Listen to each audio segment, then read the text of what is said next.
ओडिशा के समुद्री शहर पुरी में स्थित है एक ऐसा मंदिर जो सिर्फ एक धार्मिक स्थल नहीं बल्कि विज्ञान और अध्यात्म का संगम है। इसका नाम है श्री जगन्नाथ मंदिर। एक ऐसा मंदिर जहां भगवान जगन्नाथ, बलभद्र और देवी सुभद्रा विराजमान है। पर यह मंदिर दुनिया के अन्य मंदिरों से अलग है क्योंकि यहाँ होने वाली चीजें नेचर के बेसिक साइंटिफिक रूल्स को भी चैलेंज करती हैं। कहीं हवा अपने नियम तोड़ती है, कहीं शैडो गायब हो जाता है, कहीं समुद्र की आवाज खुद चुप हो जाती है और कहीं भोग बिना किसी गणना के कभी बर्बाद नहीं होता। यह मंदिर एक ऐसा जीवंत रहस्य है जहां आस्था और तर्क दोनों एक साथ जीते हैं। आज हम इस एपिसोड में उन सारे चमत्कारों को समझेंगे जहां विज्ञान भी हैरान है और विश्वास और मजबूत होता जाता है। पुरी के जगन्नाथ मंदिर के शिखर पर हर दिन एक पताका ध्वज बदला जाता है और यह अनुष्ठान पिछले 800 साल से बिना रुके चलता आ रहा है। लेकिन सबसे अजीब बात यह है, ध्वज हमेशा हवा के विपरीत दिशा में लहराता है। अगर हवा पूरब से चल रही है तो झंडा पश्चिम में लहराएगा। विज्ञान के बुनियादी नियम के मुताबिक कोई भी कपड़ा हवा के साथ ही लहराता है। फिर यहाँ ऐसा कैसे होता है? कुछ एरोडायनामिक्स विशेषज्ञों ने इस पर अवलोकन किया। उन्होंने देखा कि मंदिर का शिखर एक शंकु जैसी एरोडायनामिक संरचना बनाता है, जहां हवा लगभग 214 फीट ऊपर तक चढ़ती है और एक भंवर वायु पॉकेट बनाती है। यह भंवर हवा के प्रवाह को अस्थायी रूप से उलट देता है। मतलब यह कोई चमत्कार नहीं है, बल्कि एक प्राचीन वास्तुकला की महारत है। लेकिन एक बात और हैरान करने वाली है, यह पैटर्न कभी विफल नहीं होता। हर मौसम, हर समय यह झंडा उल्टा ही वेव करता है। और सबसे ज्यादा भावनात्मक बात यह है, रोज सुबह एक सेवक बिना सुरक्षा गियर के 214 फीट ऊपर चढ़कर ध्वज बदलता है। कहता है जो जगन्नाथ का नाम लेता है उसे गिरने का डर नहीं होता। और इतने सालों में कोई दुर्घटना नहीं हुई। ये भी एक अद्भुत चमत्कार ही लगता है। मंदिर के शिखर पर स्थित सुदर्शन चक्र सिर्फ एक धार्मिक प्रतीक नहीं, यह एक इंजीनियरिंग चमत्कार है। यह चक्र 20 फीट का है और इसका वजन तकरीबन 10-11 टन के आसपास है। इसे एक ही धातु मेटल अलॉय से बनाया गया है, बिना जोड़ों के। इसका मतलब ये है कि पुराने युग में लोगों के पास मेटल फ्यूजन और प्रेसिजन मोल्डिंग की ऐसी टेक्नोलॉजी थी जिससे आज के मॉडर्न इंजीनियर्स भी हैरान हैं। सबसे विचित्र बात, पुरी के किसी भी कोने से देखो, चक्र हमेशा आपकी तरफ फेस करता दिखेगा। इस भ्रम के पीछे एक वैज्ञानिक कारण है। चक्र को एक पूरी तरह से झुके हुए विमान पर लगाया गया है, जिससे हर कोण से प्रतिबिंब एक स्थिर अक्ष पर दिखाई देता है। यह एक दृश्य धारणा घटना है और बिना दूरबीन, लेजर या ज्यामिति उपकरणों के ऐसा सटीक ढांचा बनाना सिर्फ प्राचीन गणितीय ज्ञान से संभव था। अब सोचिए, 12वीं सदी के लोगों के पास क्या उन्नत ज्ञान था, जो आधुनिक प्रकाशिकी और वायुगतिकी के स्तर का था। ये चक्र सिर्फ धातु का नहीं, भारत के प्राचीन वैज्ञानिक विरासत का प्रतीक है। पुरी के इस मंदिर के बारे में एक और अद्भुत तथ्य, मंदिर की छाया कभी भी जमीन पर नहीं पड़ती। दिन के किसी भी समय, किसी भी मौसम में, चाहे सूरज सीधा ऊपर हो या कोने में, मंदिर के शीर्ष की छाया जमीन पर नहीं दिखाई देती। वास्तुशिल्प विशेषज्ञ कहते हैं यह मंदिर का ढांचा इस तरह से डिजाइन किया गया है कि इसकी शिखर की ज्यामिति सूर्य की रोशनी को बिखेर देती है। जहां छाया पड़नी चाहिए वहां आसन संरचनाएं और कोण इसे अवशोषित कर लेते हैं। यह एक उत्तम सौर ज्यामिति का उदाहरण है जो बताता है कि पुराने समय में लोग सूर्य की गति और आपतन कोण को पूरी तरह से समझते थे। लेकिन भक्त कहते हैं जगन्नाथ अपने मंदिर पर किसी और चीज का साया पड़ने नहीं देते।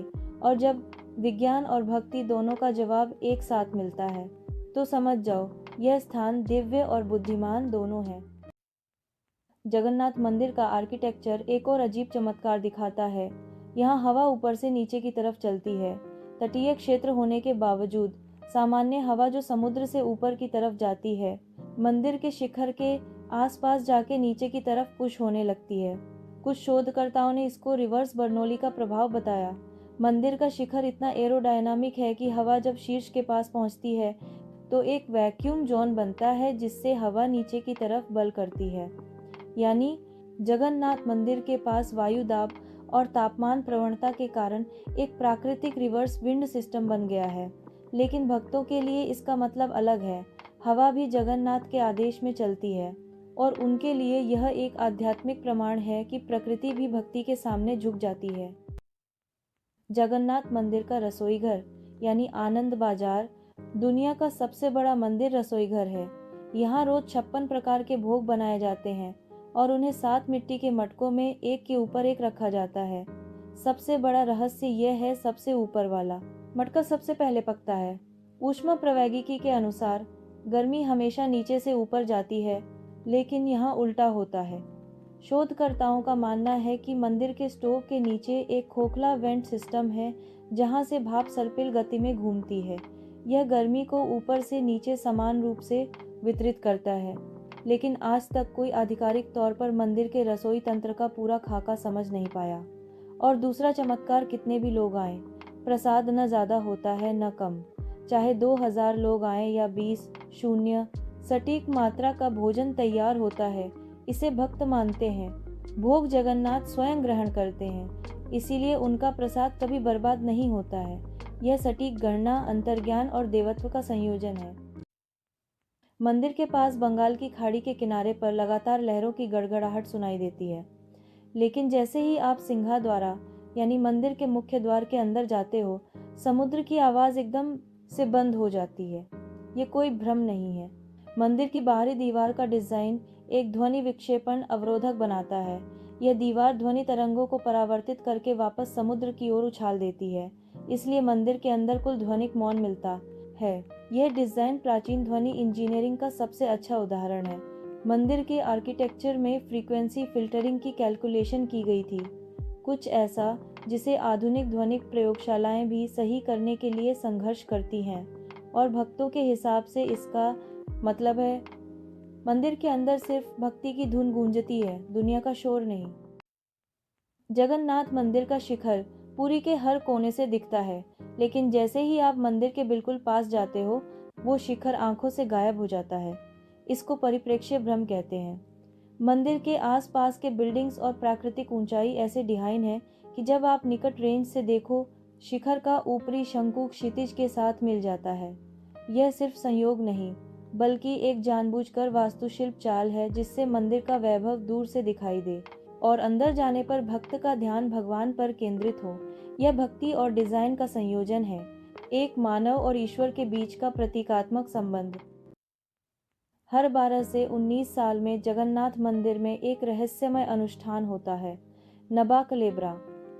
इस अनुष्ठान के दौरान भगवान जगन्नाथ, बलभद्र और सुभद्रा की पुरानी लकड़ी की मूर्तियों को नए नीम के पेड़ों से तराशा जाता है। लेकिन ये पेड़ आम नहीं होते, इन्हें दिव्य संकेतों के जरिए चुना जाता है। पेड़ पर शंख, चक्र या गदा के चिन्ह मिलते हैं और उस पेड़ के पास एक कोबरा नाग का होना जरूरी होता है। पुराने मूर्तियों के अंदर एक दिव्य तत्व होता है, ब्रह्मा पदार्थ, जो रात के अंधेरे में ट्रांसफर किया जाता है और उस समय मंदिर के अंदर कोई भी देख नहीं सकता। कहा जाता है उस रात मंदिर के अंदर एक दिव्य कंपन होता है, जिससे लोगों की रूह तक कांप जाती है। विज्ञान इस अनुष्ठान को अब तक समझ नहीं पाया और शायद कभी समझ भी नहीं पाएगा, क्योंकि यह वो क्षण होता है जहां विश्वास, ऊर्जा और रहस्य एक साथ मिलते हैं। जगन्नाथ मंदिर हमें एक सबक देता है कि विज्ञान और आस्था एक दूसरे के विपरीत नहीं है। विज्ञान हमें बताता है कैसे और आस्था हमें बताती है क्यों। जगन्नाथ मंदिर के हर रहस्य के पीछे एक तर्क भी है और एक भावना भी, एक इंजीनियरिंग भी है और एक आध्यात्मिक संदेश भी। यही तो भारत की असली विरासत है, जहाँ भक्ति भी ज्ञान है और ज्ञान भी भक्ति। और इसीलिए जगन्नाथ के मंदिर के द्वारा पे लिखा है, where science ends faith begins. अगर आपको ये वीडियो पसंद आया हो तो लाइक करें, शेयर करें और इन्फो बाय केबी को सब्सक्राइब जरूर करें। हम फिर मिलेंगे एक नए रहस्य के साथ, जहां प्राचीन भारत के अद्भुत ज्ञान और विज्ञान के बीच का संबंध समझाएंगे। Stay curious, stay spiritual. जय जगन्नाथ।